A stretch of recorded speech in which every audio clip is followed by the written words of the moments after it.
سؤال لأصحاب بزنس التدريب والاستشارات، انت على اي اساس بتقدر تقيم وتختار فريق التسويق اللي بيشتغل معاك؟ هل في الاساس بتعتمد على ميديا باير ولا كوبي رايتر؟ مين الاهم بالنسبة لك؟ مين اللي بترتكز عليه حملاتك؟ ايا كان مين فيهم اللي انت بتركز معاه، هل تقدر تتأكد ان هو عنده خبرة عملية حقيقية في المجال بتاعك، ولا المعرفة اللي موجودة ممكن تكون معرفة سطحية وانت مش عارف؟ يعني هل تقدر تناقش الميديا باير بتاعك في السي تي ار والكونفرجن ريت للاعلانات بتاعتك؟ طيب لو هتتكلموا في الميزانية هتناقشوا فيها على اساس ايه؟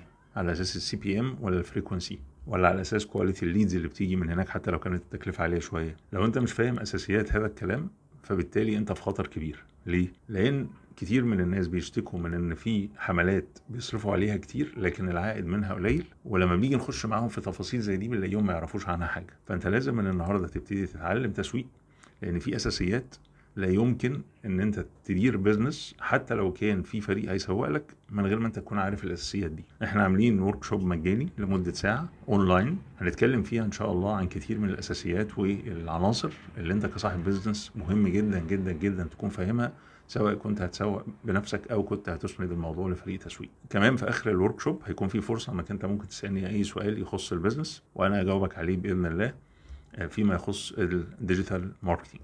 اضغط على الرابط اللي تحت الفيديو عشان تروح على صفحة التسجيل الوركشوب، وهتلاقي عليها تفاصيل المواعيد والتفاصيل المطلوبة منك تحطها علشان تتم عملية التسجيل.